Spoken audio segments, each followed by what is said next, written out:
ہمیں یاد ہے کہ استادوں کے پاس بیٹھے ہوئے تھے، بہت پرانی بات، تو 3 4 5 طالب علم سناتے تھے، تو ہم لوگ کوشش کرتے تھے ڈنڈی مار جائیں بھائی استاد کی توجہ تو ادھر ہے۔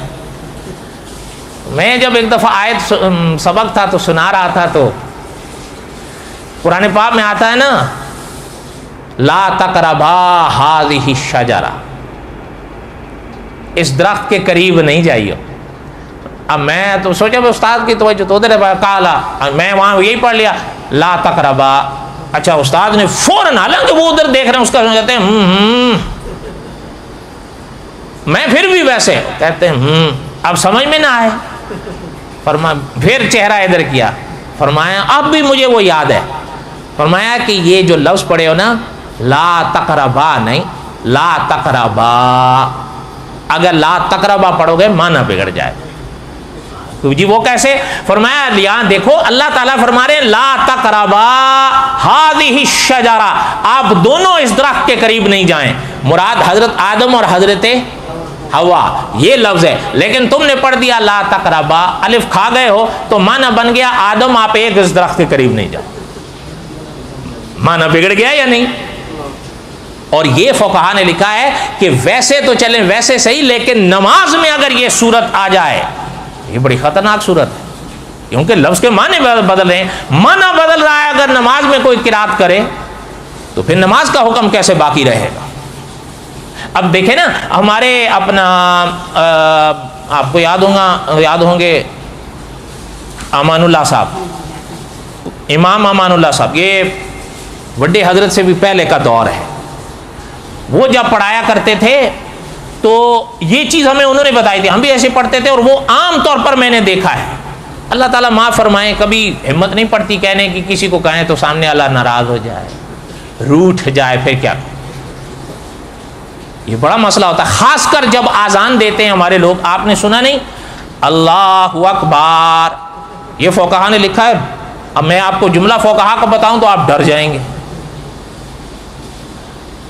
اللہ اکبر، میرے ساتھ کہہ دیں اللہ، یہ بڑا خطرناک مسئلہ ہے۔ ایک دوسرا آذان کہتے ہوئے ہمارے بعد لوگ یعنی ایسے دیں گے نا، یہ آپ نے پڑھا ہے نا، حی علی الصلاۃ اور حی علی الفلاح پہ رخ پھریں۔ اچھا وہ رخ جو پھریں، وہ مفتی انعام الحق صاحب نے فرمایا وہ رخ یہاں ختم ہو جاتا ہے، یہ جو اسپرنگ ہے گردن کا، ہمارا یہ بھی پھرتا ہے۔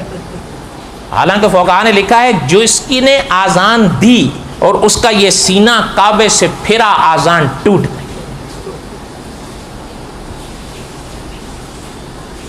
اب یہ تو ہے، پر کسی کو کہیں، ہمارے سامنے یہ کہ ہمارے ایک استاد تھے، انہوں نے ایک صاحب کو تنبیہ کی کہ یار تو آذان دیتا ہے لیکن غلط دیتا ہے، اکیلے میں نہیں ایسے کیا کر، پہلے سیکھ لے پھر دے۔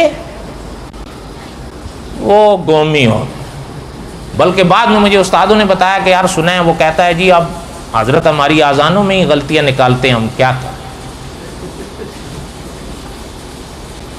بڑی بڑی باتیں ہوتی ہیں۔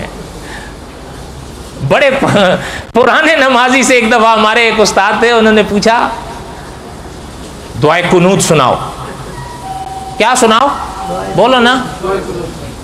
بڑے پرانے نمازی تھے، وہ کلاس میں تھے، ہم بھی تھے، لیکن وہ ہوتے ہیں کوئی بات کی عمر میں پڑھتے ہیں، تو بہرحال اب طلباء کے سامنے ہی ہوتا ہے یہ سب، تو یہ تو نہیں ہو سکتا کہ باقی طلباء کو استاد اٹھا دے گا اور اس کو بٹھائے گا، اب جو ہوگا وہ سب کے سامنے ہوگا۔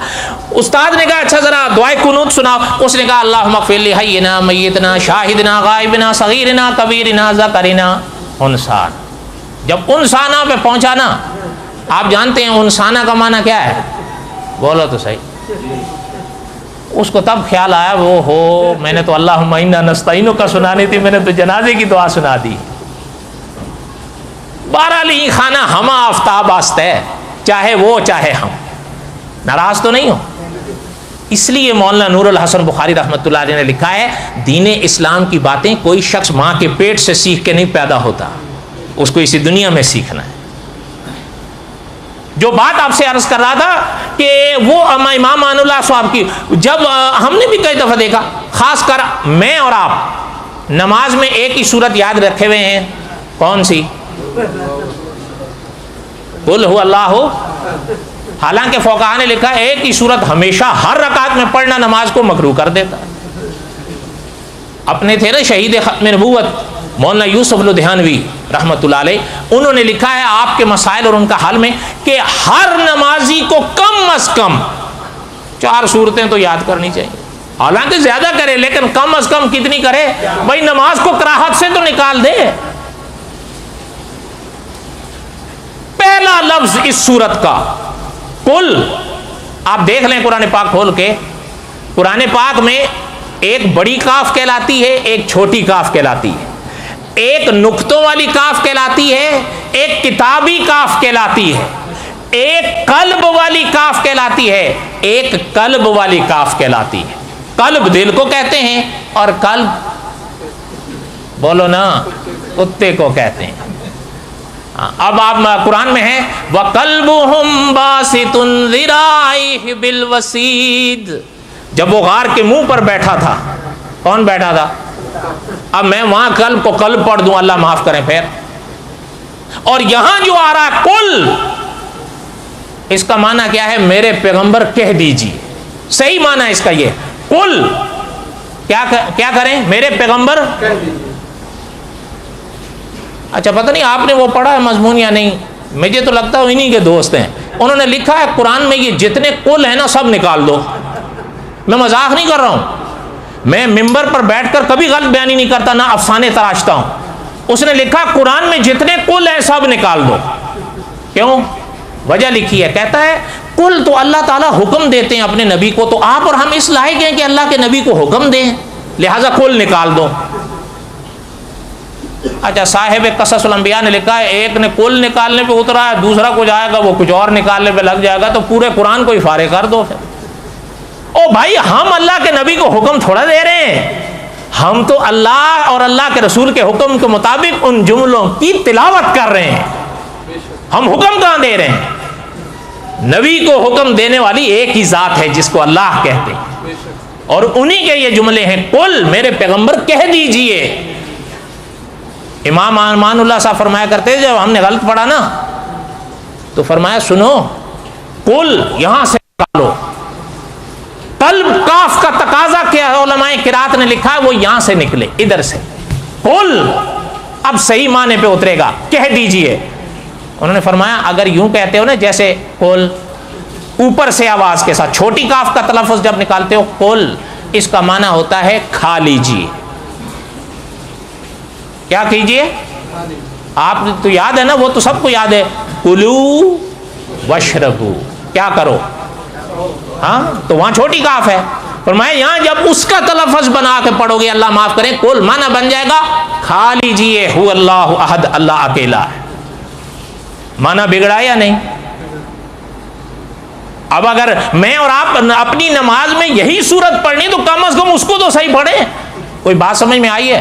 ناراض تو نہیں ہو؟ اور بولو تو صحیح. یہ اشارے کیوں کیے ہوں؟ اصلاح کرو اپنی. اس میں بھی ہوں، اس میں آپ بھی ہیں. یہ کبھی مت سوچنا یار اب 40 سال کے ہو گئے کیسے اصلاح کریں.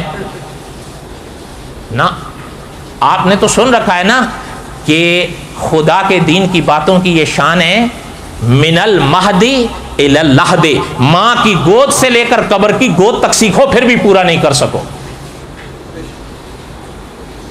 میں کل ہی ایک دوست سے کہہ رہا تھا یہاں پہ کسی ضرورت کے تحت، ہم تو کچھ بھی نہیں ہیں حقیقت میں، لیکن سچ یہ ہے کہ ہمارے بڑے بہت کچھ تھے. ورنہ کئی دفعہ ایسا موقع آتا ہے کسی محفل میں اکٹھے ہوتے ہیں، سامنے والے کی ڈگریاں اس کے قد سے بڑی ہوتی ہیں، لیکن جب وہ بات کرتا ہے نا تو وہیں پتہ چل جاتا ہے کہ جناب کتنے کچھ پانی میں بیٹھے ہوئے. لیکن ظاہر ہے خاموش ہونا مرنا ہے اس کے سامنے کوئی بات کر کے، وہ مانے گا؟ اس لیے خاموشی بہتر ہے. لیکن بہرحال اتنا اشارہ تو کر ہی سکتے ہیں کہ اس کو سیکھو.